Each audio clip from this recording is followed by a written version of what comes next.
Last সবাই শুনে নাও, লাইনের অঙ্কে যদি দুইটা ক্রমবাচক সংখ্যা থাকতো তাহলে এক কমে যেত।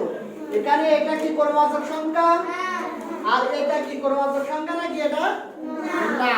তাহলে দেখো সবিতার সামনে থেকে সবিতার সহ সামনে আছে কয়জন? দুইজন। সবিতার সহ কিন্তু সবিতা সহ। আর সবিতার পিছনে কয়জন? তাহলে লাইনে কতজন আছে? তাহলে সহজে এটা বুঝতে হবে, কোন ক্রমবাচক সংখ্যা থাকলে তার ভিতরে সে মানুষটা থাকবে, তার ভিতরে সে মানুষটা থাকবে। তাহলে দ্বিতীয়, সামনে থেকে দ্বিতীয় মানে এর ভিতরে সবিতা আছে, ঠিক আছে তো?